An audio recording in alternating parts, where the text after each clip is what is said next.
going to be a big one. We can ask Laura about the Niners and Dolphins, too. She's tapped in still. She's tapped in. Follow the 415ers on the Odyssey app or wherever you get your podcast. Shout out to YouTube, Twitch, Xfinity Mobile text line. All the high schools teams getting ready for the state championships. Basketball season's in play. Girls basketball's in play. Ritter's girls basketball team had a tough loss the other day, but they're playing well. Look, it's a fun time. The holidays. Not the biggest fan of the holidays, but you got a lot of sports on the calendar. Bowl games, Alan. I know you're a big college football fan, right? Yeah, I mean, I wouldn't say big, but I watch. I have those teams that I randomly like for no reason that I have no connection to. I mean, Temple, we're a stepping stone. Yeah. As soon as we get good, the coach right, leaves. Yeah, so, Al Golden. Matt Rule, though, right? Matt you know Rule, what? Don't get Al me started. Golden, Bruce Arians. Goodbye. Who's your random team? Because I root for Florida State. And just no connection. I've never been. I've been to the state of Florida once, but I love Florida State. Well, you know what? Our boss is probably listening, but Ohio State, they always got black QBs. So I'm just saying, Clemson, Ohio State. Florida State has some black brothers. They have some brothers playing quarterback, too. They do. No doubt. I've always rocked with Michigan, though, because the gear. I don't mind Michigan at all, but you know. Ohio State with the black brothers. They always got I ain't mad at that. I'm not mad at that at all. All right, we got Laura Britt on hold here. You got what we got queued up, Spinoni? All right, before we bring in Laura Britt, her husband joined the show Monday to wish Joe Shasky a happy birthday. Walker, a.k.a. Mr. Britt, dropped some bars, Alan, and I want you to listen to it, and I want Laura, who's on the line holding, to listen to it as well. Here's Walker spitting some ones and twos on Shasky's birthday. Waiting for it to drop. Like sourdough, he's Francisco grown. It's a Joe Shasky appreciation flow. But your boy so funny, jokes hit just right. Producers cutting that up for a sound bite. Early in the morning, when traffic is slim, catch Bonte and Butcher at 6 a.m. Number one, who's that? We are never second place like KMBR. Monte tripping like Jordan Poole on his arm sleeve. Monte Ellis out here shouting, "We believe!" On the rise like yeast and flour. Joe Shasky's making moves while you're taking your shower. Insight thick like the area fog. I hear the golden boy's voice while I'm taking my jog. Oh, my God. Laura. That was some of the best. Duke and SF is jealous right now. Shout out to Duke and SF, who has bars as well. He drops bars every single week on the roast. He may be jealous of Mr. Britt, Laura. Good morning to you. Good morning, guys. So first off, how am I ever supposed to follow that up? I've lost that battle already. But second off, I will say next time, for anybody that wants to come on 95.7, the morning roast, and rap, play the beats at home. We couldn't hear it, so that's like off. So the beat was not playing for us, but it was only playing for you guys. Anyway, it was so great. It was great to be on. You lined up a ton of guests for Shasky's birthday, and that was really fun. So anyway, that was amazing. I can't ever rap like that, and now what am I supposed to do? Talk about Aaron Judge? Yeah, you're the host of Giants pre- and post-game live, and I got Alan Stiles beside me. Shasky's off. Alan played baseball, De La Salle, Temple. This guy's been flexing all day. Steve Kerr, country clubs. His mom is in the film on HBO Max. I mean, you name it. I should have taken a day off if he was going to flex on me like that, Laura. So what the hell is going on with Aaron Judge? 50-50? There's got to be more than two teams in on Aaron Judge. Oh, there are definitely more than two teams in on Aaron Judge. It just depends on how realistic those teams are. The Dodgers are obviously in. Other teams are in on Aaron Judge, but yeah, John Morosi of MLB Network is saying it's more of a 50-50 shot, which I was actually a little surprised to see because I was thinking, I mean, he straight up says it's not like 70-30. It is more like 50-50. And the Giants are going to have to put up more money than what the Yankees have already put up, which is a reported, $37.5 million a year. 8 years, $300 million is the reported amount that the Yankees have put up for Aaron Judge. I think the Giants, they know the situation they're in. They know they need a big name player. Does Carlos Correa move the needle for you? Is that a player that's going to move the needle? I just don't think so. Is that a player that's going to have people going out to the team store buying jerseys tomorrow? I don't know. I don't think so.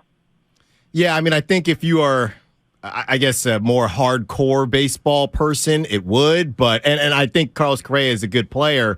But in terms of getting people to the ballpark and, let's go see who do you have this year? Carlos Correa. He's not necessarily that guy. But to that point, Laura, do you think the Giants can have what you would call a successful offseason if they don't land Aaron Judge?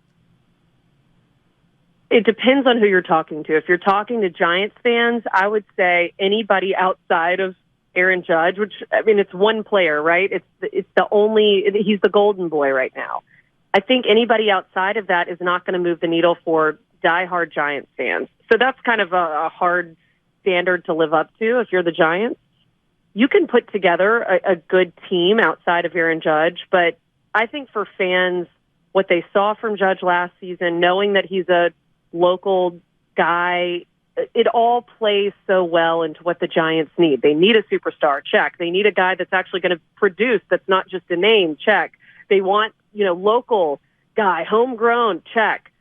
He checks so many boxes that I imagine it's probably difficult to find anybody else that's going to get the Giants fan base as excited as Aaron Judge. The problem comes in with the Giants have a lot of money, and Farhan has said that they're willing to spend, that this team is not putting a bunch of restrictions on what they're able to spend. They're going to be smart about it. Obviously, Farhan is known to have that type of a track record. They're not going to spend just to spend to make fans happy. They're going to spend in smart deals, and that's been their MO, since he took over. But what will it take to get Aaron Judge? And then, as he has said, he doesn't want to go to a team that's not going to win. The Giants need more than just Aaron Judge. You've got to have, if Rodon walks and goes to another team, who are you going to fill those shoes? That's right. Pretty big shoes to fill. Mm-hmm. Not saying that you can't find another. They signed Rodon last year, so they're able to find that talent. They did it with Kevin Gausman. You can find the talent, but Judge has made it very clear that he wants to be on a winning team. So he's got to have pieces that are built around him. But he also said, to the point of, I'll be down in San Diego for winter meetings coming up this Sunday. Most reporters believe that Judge will get this deal done across those few days down in San Diego. So this is going to be a get the contract out of the way situation, is what Aaron Judge said. I want my contract done so then the team, whomever he does sign with, can then build around me. I don't want fans to get too excited. I don't want, roasters. I want to be honest with everybody. I think it's actually very realistic for Aaron Judge to come to the Giants. They have the money. It really comes down to what he wants, I think. Right. Does he like being in New York? There is something to a hometown pull. I know there is for me. And I think probably most people listening, being close to your family. What if you want to start a family and you want their grandparents nearby? I know that sounds kind of... No, that matters. That matters. But it does. It totally does. This is not flying to Las Vegas. This would be flying from coast to coast. It's a long flight, and I don't know the age of his parents, but, you have to play all those factors in. That's a long flight. I don't care if you're flying private or commercial. It's still a long trek to get out to New York. So how much does that play a factor in? I don't know Aaron Judge. So I don't know, how important those things rank compared to dollars. Dollars are obviously way up there. But if the Giants can get close, does the hometown pull do it for him? Yeah. Laura Britt here on the Morning Rush on 95.7 The Game. Host of Giants pre- and post-game live on NBC Sports Bay Area. All right, Laura, real quick before we switch gears to the Niners. What would your pitch have been to Aaron Judge? Because I thought maybe it's not too late. Maybe he's sitting courtside tonight at Chase Center. But I would have had him at Chase Center. I would have had E40 in there. I would have had Pilo. I would have had Rennell. I would have had Will Clark. I would have put out all the stops. What would your pitch have been for Aaron Judge to come to the Bay Area? Come back to the Bay Area, I should say. My pitch. So here's the thing. Maybe they tried to do all those things. Maybe Aaron Judge wasn't available to go to a Warriors game. I'm not sure. I don't know how all that went down. I imagine that those things were all on the table. I am sending Aaron Judge to dinner with Steph Curry, with E40, with Mr. Fab, and I'm having a dinner with no one from the Giants, like the front. I just want him to see what Bay Area with Draymond Green. Go have fun. Go have a night and just have dinner with some of the Bay Area's finest athletes and get the real talk, the real discussion. Where are you going to live? What does it look like? What does the commute look like? I want those conversations being had. But I am so interested. Don't you want to know what these conversations are like? I'm so interested in what does it look like? Are they sitting around at a dinner table? Or are you walking around Oracle Park? Like, how does it go? You should have had Shasky, myself, and Alan Stiles now, since he's got movie talent. Okay, he's got movie stars in his family. We should have been out there. I knew the hotel he was at. I wanted to get the yellow tape out and just go upstairs and Eric, come on, man. Let's go. I can't leave George Kittle out either. Can't leave Kittle out. Yeah. Appearances on the morning roast. I mean, that would have been a hell of a pitch. Get on the morning roast. You can go on the morning roast. You can rap. Talk to George. You can rap. You can rap. Yeah, no doubt. Don't match the music. Whatever you want. I don't know. I'm so fascinated, and I really want to hear once all this passes, whether he signs or not, what those conversations are like. I'm so interested in how you do pitch a player, because that is a big part of it.